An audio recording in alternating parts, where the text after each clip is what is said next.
Vim falar das minhas primeiras leituras de janeiro e eu não comecei com leituras boas. E por aí? E aí, como que vocês estão nessas leituras de janeiro? Eu vou comentar rapidamente sobre essas leituras, as minhas escolhas, as que eu já finalizei. Não sei se eu vou trazer resenha de cada uma delas, mas de duas eu vou trazer duas juntas só para comentar alguns pontos semelhantes ali e fazer uma análise de uma questão ali que ficou na minha cabeça, mas a ideia é comentar brevemente dessas leituras e o que eu achei desses primeiros livros aí que eu escolhi para começar 2026. Só que o primeiro deles é Amiga Genial, da Helena Ferrante. Eu participo de um clube literário presencial com minhas amigas aqui da região onde eu moro. E as duas primeiras leituras do ano eram Amiga Genial e Com Amor Mamãe. Eu não gostei de nenhuma das duas. Ainda bem que elas são minhas amigas, então elas já sabem que eu sou chata. Mas com Amor Mamãe, muita gente não gostou, então não foi só eu. Qual que foi o problema de Amiga Genial? A Amiga Genial da Helena Ferrante é o primeiro livro da tetralogia napolitana, né? E todos os quatro livros se giram em torno da relação dessa amizade de duas personagens ali, a Lenu e a Lila. Esse primeiro livro é focado na infância e juventude delas e começa com a Lila desaparecendo misteriosamente, sem deixar vestígios, e o filho dela ligando para Lenu para saber se ela sabe do paradeiro da mãe e ou sobre algum motivo que a fez tentar fugir ali. E aí a Lenu começa então a escrever um livro sobre a história das duas, mais ou menos numa tentativa de não deixar que a imagem da outra seja esquecida, de fazer justamente o contrário do que a amiga queria, que é desaparecer sem deixar vestígios. Isso porque a Lila, antes de fugir, elas já estão na terceira idade ali, né? O livro começa com elas já na terceira idade. E a Lila, antes de desaparecer, ela leva todas as roupas, ela recorta as fotos dela, né, em alguns retratos de família. Ela não quer deixar nenhuma marca dela ali naquela vida passada da família dela. E a Lila não quer deixar que isso aconteça e ela resolve então remontar ali a infância delas para tentar contar toda a história das duas. E imagino que o quarto livro consiga alcançar a mesma linha temporal do começo desse primeiro livro, falando dos motivos pelos quais a Lila tenha desaparecido. E esse livro ele tem todos os elementos que eu gosto em livros, né?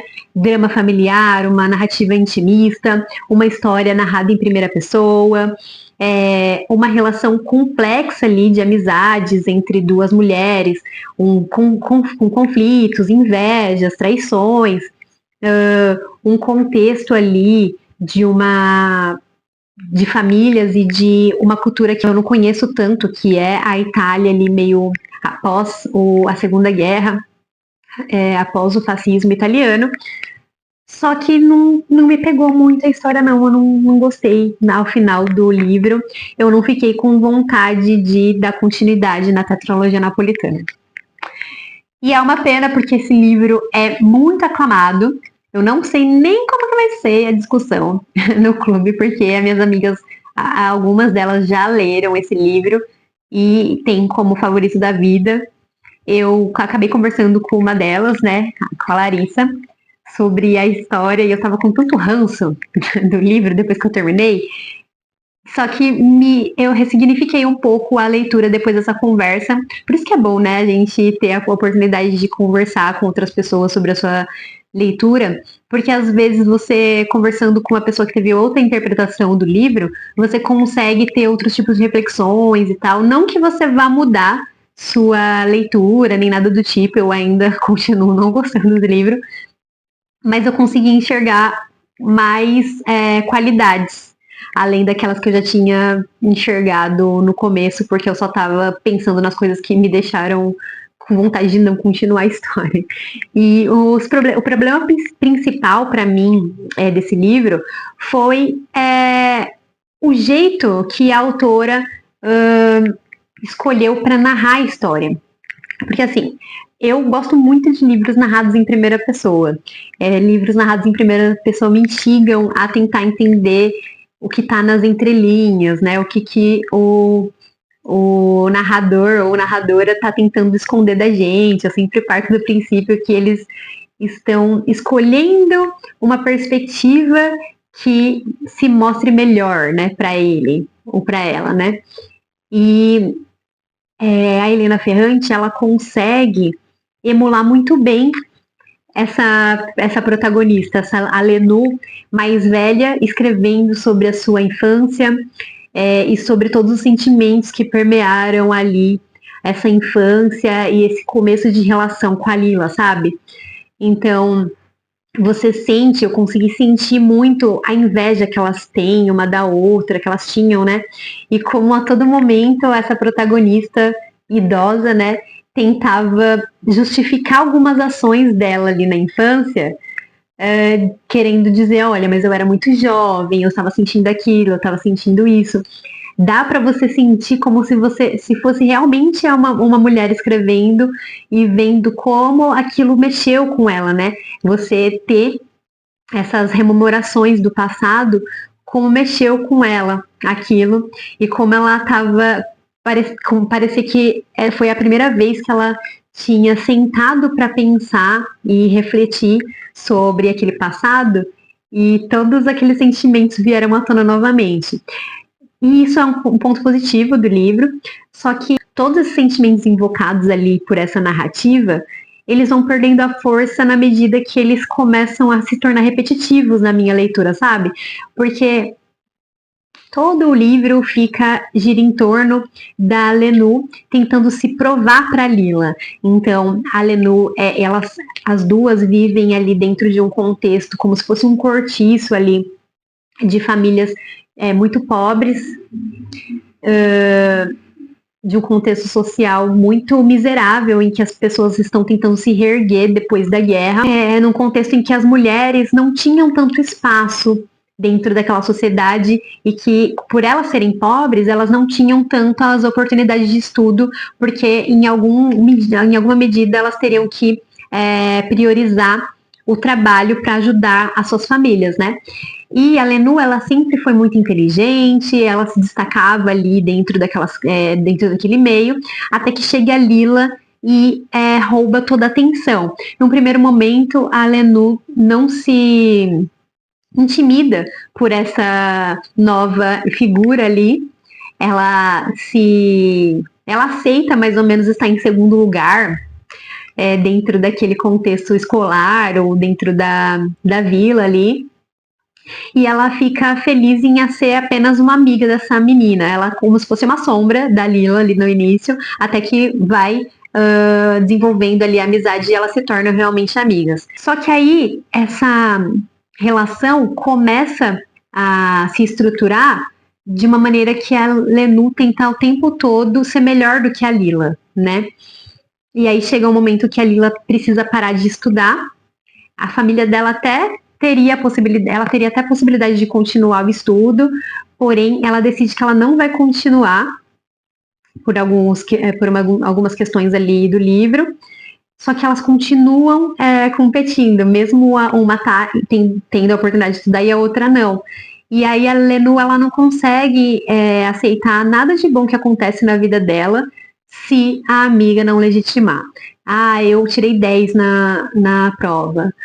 Ai, mas se eu contar pra ela e ela não achar que isso é incrível, então eu não sou tão boa assim. Então vai acontecendo várias coisas boas pra ela vai conseguindo oportunidades de sair daquele meio em que as pessoas não têm tantas oportunidades nem tantas possibilidades de ter algum desenvolvimento intelectual, mudar a sua classe social, ter uma outra visão sobre o mundo, né? São pessoas que elas vivem naquela vila e elas não têm possibilidade de sair dali, conhecer o resto do mundo, o resto da Itália, ou mesmo o centro da cidade de Nápoles, que é onde eles vivem. E a Lenu, ela sente muito essa necessidade de, depois que ela começa a ascender ali intelectualmente por conta das oportunidades de estudo que ela tem, ela sente dificuldades de conseguir se conectar com essas pessoas. E a única pessoa que ela consegue conversar minimamente ali de igual para igual é a Lila, amiga dela, e a Lila não tá tão interessada mais. E aí ela começa a retroceder ali na vida dela, porque não faz sentido ela ter essa mudança na vida se a amiga dela não gosta mais dela, mais ou menos assim, sabe? E aí a gente tem todos os dramas familiares dessas meninas, e a gente acompanha, o primeiro livro chega até o momento em que uma delas contrai matrimônio. E então, mas para mim, por mais que eu tenha falado bastante sobre essa relação delas, para mim não sai muito do lugar. Parece que um livro de 300 páginas tinham 800, porque todos os pequenos fatos que são narrados ali começam, se desenvolvem e terminam da mesma maneira. A Lenu tentando fazer alguma coisa que Lila legitime.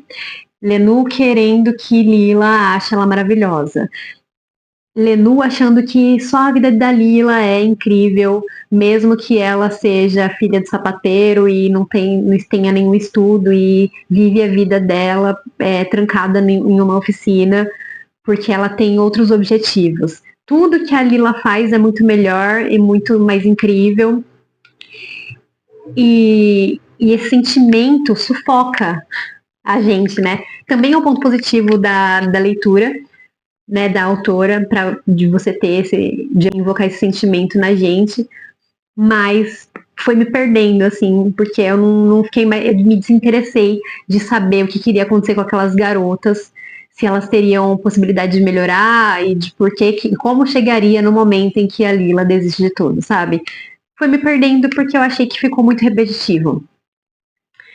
Mas quem sabe, né, depois que eu discuti com as minhas amigas, eu tenha outras interpretações e volte a ter interesse em continuar essa leitura. As duas outras leituras que eu finalizei, um se chama Com Amor Mamãe, que também é uma leitura do clube que eu participo, e o outro, Teia de Mentiras, que também é uma leitura coletiva, mas de um clube online, que eu faço parte, que se chama CTW, do meu amigo Wally.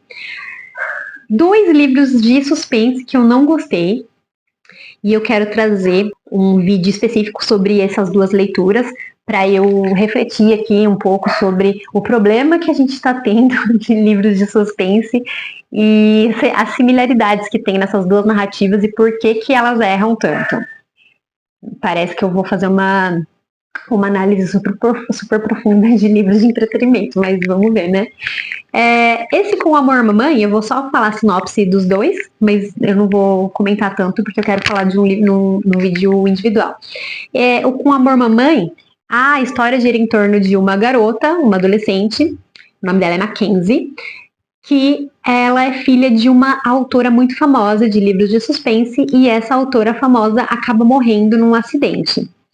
E Mackenzie não tinha uma boa relação com a mãe, ela começa a ficar se sentindo culpada porque ela não tá tendo uma reação que ela acredita ser normal pela morte da mãe, ela não sente um luto tão profundo quanto ela achava que que ela deveria estar sentindo, até que ela começa a receber algumas cartas escritas supostamente pela mãe dela, que começam a mexer com o passado dessa mãe dela que ela não sabia. E aí o livro gira em torno desse mistério de quem tá mandando essas cartas, se a morte da mãe dela foi realmente um acidente ou quem sabe essa mãe ainda tá viva. É uma sinopse interessante, mas péssimo livro. O outro livro, Teia de Mentiras, é sobre uma garota chamada Sloane, que ela tem uma mania de mentir. Ela tem alguns traumas de infância que faz com que ela tente reestruturar toda a personalidade e a vida dela de acordo com as pessoas que ela se relaciona, numa tentativa de fazer com que essa pessoa goste dela. Então, ela te encontra e ela percebe que você gosta, ela acredita que você gosta de X, Y, Z de características numa pessoa, então ela vai estruturar como se ela fosse uma camaleão toda a vida dela em torno dessas características para que você goste dela. Só que chega um momento que ela começa a se relacionar com uma família e ela consegue um emprego de babá dessa família. Só que ela tem um passado que fez com que ela tivesse uma medida protetiva por conta dessas mentiras que ela conta. O mistério gira em torno de o que aconteceu nesse passado e se ela vai conseguir viver dentro dessa nova mentira que ela contou para conseguir esse emprego de babá dessa família muito rica que ela começou a se relacionar. Só que aí ela começa a perceber que essa família, que parecia tão perfeita, também esconde muitos segredos. Será que só ela tá mentindo para que essa relação funcione? Também não funcionou, tá? Só vou deixar esse comentário aqui para depois eu falar num vídeo individual. E minha última leitura foi O Mago, do John Fowles. Esse livro que eu comecei a ler ele em setembro do ano passado e eu acabei ele só agora. Ele tem quase 800 páginas. Comprei, olha, tem bastante marcações. As marcações marrom são minhas e a cinza do meu amigo, porque eu comprei essa edição aqui de um amigo que eu fiz lá no Instagram, o Juan, que ele odiou o livro. E eu amei, eu dei 4 estrelas. Única leitura boa que eu fiz até agora, em janeiro. E é uma leitura que tem tantas coisas que eu não sei nem por onde começar a falar desse livro aqui. Mas eu acho que o principal elemento que me fez gostar dessa leitura, desde quando eu vi o Juan falando desse livro, foi os elementos de Dark Academy. Que esse autor aqui é o mesmo autor de O Colecionador, né? Que é um livro que eu não gostei tanto quando eu li a primeira vez, eu pretendo reler novamente, porque eu não me lembro se eu não gostei da história, se eu não gostei da escrita, ou se... Porque eu lembro que eu me irritei muito com os personagens, mas eu não lembro se eu não gostei só por causa disso. Mas esse daqui é o primeiro livro desse autor, né, do John Fowles. E ele não gosta desse livro. Ele não gostou que esse livro fez tanto sucesso, porque ele acha que é um livro, é um ensaio de um jovem. Olha o tamanho do livro. Olha o tamanho desse livro, e ele fala que é um ensaio de um jovem adolescente, que ele era muito jovem quando ele escreveu esse livro, e ele não entende como que fez tanto sucesso assim, porque ele não acha que é um livro tão bom. E sobre o que é esse livro? Esse livro conta a história de um cara chamado Nicholas, que é um completo babaca. Odeio ele. Que ele não sabe se relacionar muito bem com as pessoas também, e um dia ele é um completo solitário, ele é meio isoladão e tal, e em um belo dia ele começa a se relacionar com uma mulher chamada Alison, e essa mulher, ela tem alguns problemas alguns problemas psicológicos, e esse relacionamento deles é muito tóxico, muito horrível. Só que ele fica se aproveitando desses problemas que ela tem para continuar com ela. Até que ele resolve que ele não quer mais nada com ela e vai embora e vai correr então atrás do sonho dele de ser um professor e crescer na carreira acadêmica. E ele vai trabalhar na Grécia, numa ilhazinha isolada lá na Grécia, para ser professor de inglês num orfanato. E lá nesse lugar ele conhece um cara que é muito excêntrico, um rico muito excêntrico, que tem uma cabana no meio do nada, numa floresta dentro dessa ilha, e começa a acontecer umas coisas assim, malucas. E aí, esse livro aqui me lembrou muitos elementos de História Secreta, da Dona Tartt, que é um dos meus livros favoritos da vida, que é considerado o livro precursor do Dark Academy, mas para mim esse daqui é mais precursor, porque ele é 1952, começou a ser escrito em 52, eu acho que ele foi publicado em 63, e esse daqui é da década de 90, né? Mas assim, esse é um dos meus livros favoritos da vida, Dona Tartt. Se você está vendo esse vídeo, por favor, volte a escrever livros. E dentro desse livro aqui tem muitos elementos que lembram do História Secreta, no sentido da questão de um mistério que gira em torno de um cara muito excêntrico, intelectual, com um grupo de pessoas ali que começa a fazer todas as suas vontades e começa a acontecer coisas muito bizarras e mexer com o psicológico dessas pessoas que estão envolvidas ali dentro desse grupo. E aí quando chega no final, tem umas cenas, essa capa aqui com essa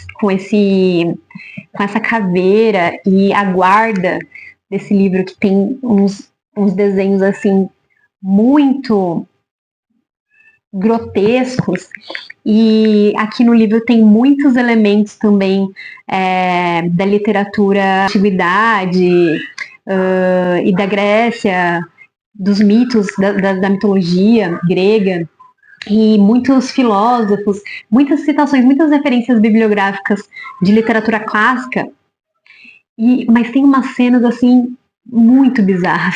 Esse livro é muito bizarro. Eu ainda estou digerindo toda essa história para tentar fazer um vídeo sobre ele de uma maneira que consiga ser coerente, de tão bizarro que é essa história.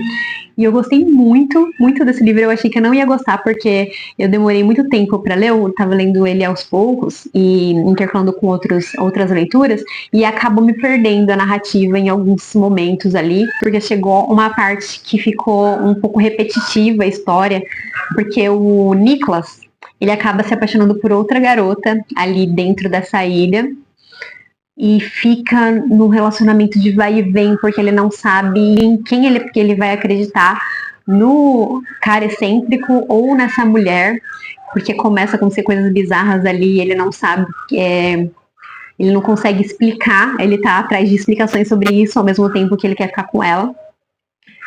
Só que quando as coisas se explicam, e aí tem a cena que a gente tem o desfecho e a explicação do que está por trás de todo aquele relacionamento estranho entre ele e essa mulher, e qual que é o papel desse velho rico excêntrico também no meio disso tudo. Eu fiquei assim, o que eu tô lendo, galera? Mas assim, uma leitura muito incrível, só que eu não recomendo para todo mundo, porque é uma história que tem um ritmo um pouco mais lento. O mistério que tem aqui não é a base da história, então se você for ler, vai com calma, não vai esperando grandes reviravoltas nem nada do tipo.